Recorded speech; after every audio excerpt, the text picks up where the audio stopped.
If you have been hearing people talk about a possible $460 cut to Social Security checks, you are not alone. A significant number of seniors have started seeing headlines, online posts, and even television discussions mentioning a figure like that. And naturally, when you rely on Social Security to pay the bills, hearing that your check could suddenly drop by hundreds of dollars a month can feel deeply unsettling. Let me explain what is really behind that number because there is a great deal of confusion surrounding it. Right now, millions of retirees across the United States depend on Social Security as their primary source of income. For many households, it is not just extra money. It is what keeps the lights on, pays for groceries, covers prescriptions, and helps maintain stability in retirement. So, when a number like $460 per month starts circulating, people immediately wonder the same thing. Is this actually happening? Is Social Security about to reduce benefits, or is something else going on behind the scenes? Here is what this means for you. First, take a breath and stay calm, because the number you are hearing about is not connected to a cut happening to your next payment. Social Security checks are still being issued under the current law, and the payment system continues to operate exactly as it has. But the reason you are hearing about a possible $460 reduction has to do with long-term projections about the future of Social Security funding. And that is where many people get confused. When analysts and policymakers talk about the future of Social Security, they often discuss different scenarios based on what might happen if the system is left unchanged for many years. These projections look decades ahead and try to estimate how much money will be coming into the system and how much will be paid out to retirees. One of those projections has produced a number that keeps appearing in financial discussions, roughly $460 per month. Now, let me explain where that number comes from. The average retired worker in the United States currently receives a Social Security benefit of roughly $1,900. Some people receive more, some receive less depending on their lifetime earnings, but that number gives us a useful starting point. Financial analysts who study Social Security funding have looked at what could happen in the future if Congress made absolutely no adjustments to the system. In that scenario, long-term projections suggest that benefits might eventually need to be reduced by about 20 to 23% if the trust fund reserves were fully used. And when you apply that percentage to the average monthly benefit, you end up with a number that falls somewhere around $400 to $460 per month. That is why you are hearing that figure being discussed. But there is a crucial detail that often gets lost in headlines. These projections are tied to long-term forecasts, not an immediate policy change. There is no rule currently scheduled that suddenly removes $460 from Social Security checks. Payments continue to be issued based on the benefit formula that determines your retirement amount, and millions of Americans are still receiving their full benefits every month. So, why are these discussions happening now? The reason is that the financial health of the Social Security system is reviewed regularly by analysts and government reports. These reports track how much money is being paid into the program through payroll taxes and how much is being paid out to beneficiaries. One of the key components of the system is something called the Social Security Trust Fund. Over many decades, when payroll taxes collected from workers exceeded the amount needed to pay benefits, the extra money was placed into trust fund reserves. Those reserves act as a cushion that helps support benefit payments when the number of retirees grows faster than the number of workers paying into the system. Right now, that balance between workers and retirees is shifting. The United States population is aging, and more Americans are retiring each year. At the same time, people are living longer than previous generations, which means benefits are being paid out for more years. Because of that demographic change, policymakers and economists have been discussing how the system will operate decades from now if adjustments are not made. That is why numbers like $460 appear in policy discussions. They are not designed to scare people. They are used as an estimate to show what could happen under certain long-term assumptions. But for someone watching the news or scrolling online, it can sound like an announcement that benefits are about to drop overnight, and that is simply not the case. Your Social Security check today is still determined by your work history, your earnings record, and the age at which you started claiming benefits. The payment schedule also remains the same. Retirees continue to receive deposits based on their birth date, and supplemental security income payments still arrive at the beginning of each month. So, while conversations about the future of Social Security are happening in Washington and among financial analysts, the system itself continues to operate under the same rules that have been in place for years now. If you are someone who depends on Social Security for most of your income, it is completely understandable to want clarity about what these discussions could mean down the road. Because the big question many retirees are asking right now is simple. If analysts are talking about a potential reduction decades from now, what exactly is causing that pressure on the system in the first place? Why would projections even suggest a possible reduction? That question takes us deeper into how Social Security is funded, how payroll taxes support benefits, and why economists keep pointing to changes in the American workforce and population as the key factors shaping the program's future. And once you understand how the system is structured, that $460 number suddenly makes a lot more sense. Not as a sudden policy decision, but as a projection tied to how the program works over time. To understand where that number comes from, we need to step back and look at how Social Security is actually funded. Once you see how the system works, the projection starts to make a lot more sense. Social Security is primarily funded through payroll taxes collected from workers and their employers. Every paycheck includes a contribution to the program. The total payroll tax is 12.4% of wages, with 6.2% paid by the worker and 6.2% paid by the employer. If someone is self-employed, they cover the full amount themselves. That money does not go into a personal savings account.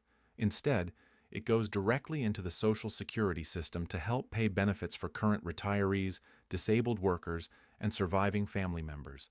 In other words, the system works largely on a pay-as-you-go structure. Today's workers support today's retirees. For many decades, this model worked extremely well because there were far more workers paying into the system than there were retirees receiving benefits.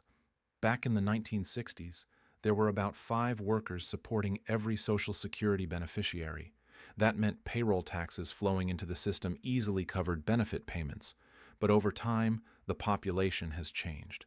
Americans are living longer, which means retirees collect benefits for more years. At the same time, the birth rate has slowed, meaning fewer new workers are entering the workforce compared to previous generations. Today, there are roughly 2.8 workers supporting each Social Security beneficiary. That shift does not break the system, but it does put pressure on how the program balances incoming taxes with outgoing benefits. This is where the Social Security trust funds come into play. For many years, payroll tax revenue actually exceeded the amount needed to pay benefits. When that happened, the surplus money was placed into the Old Age and Survivors Insurance Trust Fund, which serves as a reserve that can be used when benefit payments begin to outpace incoming tax revenue. In recent years, the system has started gradually drawing from those reserves to help cover the difference between payroll taxes collected and benefits being paid. According to long-term projections, if no policy adjustments were made, those reserves could eventually be depleted sometime in the mid-2030s. Now, here is the part that many headlines fail to explain clearly. Even if the trust fund reserves were reduced, Social Security would not disappear and payments would not stop. Workers would still be paying payroll taxes, and that revenue would continue funding benefits. However, payroll taxes alone would likely cover around 75 to 80% of scheduled benefits. And this is exactly where analysts start calculating potential reductions. If someone currently receives around $1,900 per month, a reduction of roughly 20% would fall somewhere between $380 and $460 per month, depending on the individual benefit amount. So, when you hear people talking about a possible $460 reduction, they are usually referring to that long-term projection, not a scheduled change to the checks that retirees are receiving right now.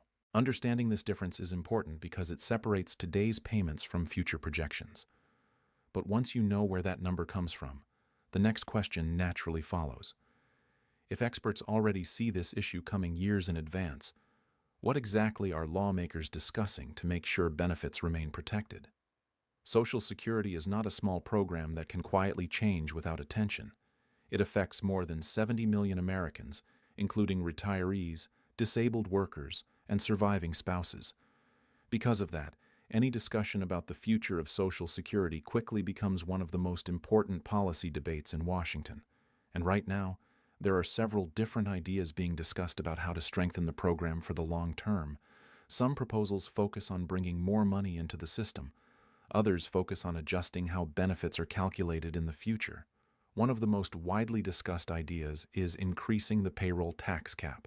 Currently, Social Security taxes apply only to income up to a certain level. In 2024, that cap is $168,600. Income above that amount is not taxed for Social Security purposes. Some policymakers believe raising or removing that cap could bring additional funding into the system, helping extend the life of the trust fund. Another idea that occasionally appears in policy discussions is gradually increasing the full retirement age. As life expectancy has increased, some experts argue that the retirement age could be adjusted slowly over time for future generations. However, proposals like that are typically designed to affect workers decades from now, not people who are already retired. There are also discussions about adjusting how benefits are calculated for higher income earners. Some proposals would slow benefit growth for people with higher lifetime earnings while protecting or even increasing benefits for lower income retirees.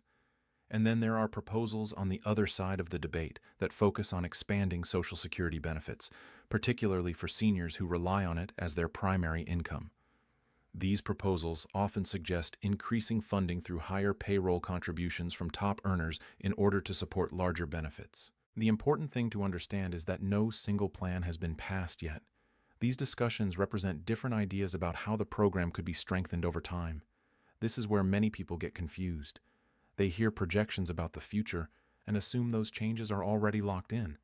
But in reality, Social Security policy changes require legislation passed by Congress and signed into law.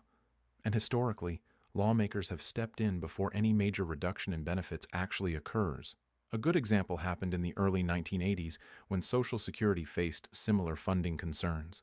At that time, Congress passed bipartisan reforms that gradually adjusted taxes and retirement rules, helping stabilize the program for decades. Because of that history, many economists expect that lawmakers will again take action before any automatic reductions would occur. In the meantime, the system continues operating exactly as it does today. Monthly Social Security checks are still being issued. Cost of living adjustments still apply when inflation rises, and millions of Americans continue to depend on these benefits as the foundation of their retirement income. But while these policy discussions continue in Washington, many retirees are asking a more immediate question. What should you actually do right now when you hear numbers like $460 being discussed? That is where practical planning and clear information become much more valuable than headlines. So, what should you actually do right now when you hear numbers like a possible $460 cut being discussed? The most important step is understanding the difference between what is happening today and what analysts are projecting many years into the future. Your Social Security benefits are still being paid under the current law, and the payment system continues operating the same way it has for decades. Here is what this means for you. Your monthly check is still based on your work history, your lifetime earnings, and the age at which you chose to begin receiving benefits. Those factors determine your benefit amount, and nothing in current law suddenly removes hundreds of dollars from that calculation. What you can do right now is focus on the things that help protect your benefits and strengthen your financial stability. One of the smartest steps is to review your Social Security earnings record through your personal online account. Sometimes, small reporting errors from past employers can affect benefit calculations. Making sure your record is accurate helps ensure you receive every dollar you earned. It is also helpful to review your monthly budget and see where small adjustments might create more breathing room. Many retirees find that reviewing recurring subscriptions, insurance plans, or utility assistance programs can free up a little extra income each month. You may also want to check whether you qualify for additional support programs. Many seniors are eligible for assistance with Medicare costs, prescription drugs, energy bills, or food benefits, but they never apply simply because they do not realize the programs exist. Here is the most important takeaway. Social Security payments are continuing. The system is still operating. Discussions about long-term funding are ongoing, but a sudden $460 reduction to current benefits is not happening today. Staying informed, asking questions, and understanding the facts is one of the best ways to protect your financial peace of mind in retirement.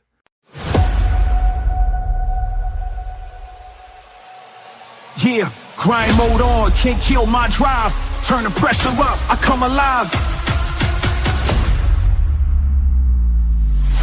Grind mode on, I don't fold, I don't quit. Hunger in my chest, every beat I commit. Eyes on the prize, no sleep till it's won. World in my hands when the grind mode's on.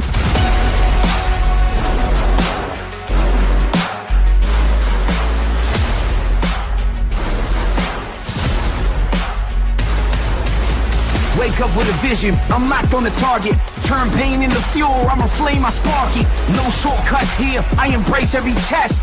Pressure on my shoulders, still I handle it best.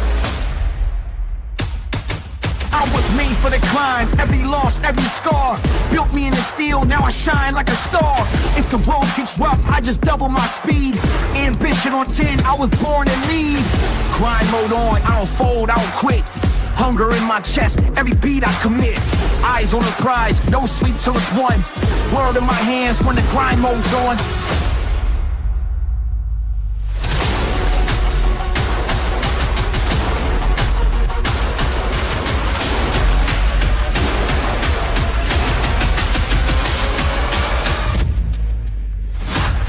They said limits exist, but I shattered the frame. Every wall in my path is just fuel for the frame. Discipline heavy, but my spirit is free. I don't chase success, success chases me. I'm the storm and the calm, I'm the rise, I'm the proof. Every bar that I drop is the grind in the booth. Blood, sweat, tears, that's the code I trust. I don't wait for the crown, I earn it, I'm rust.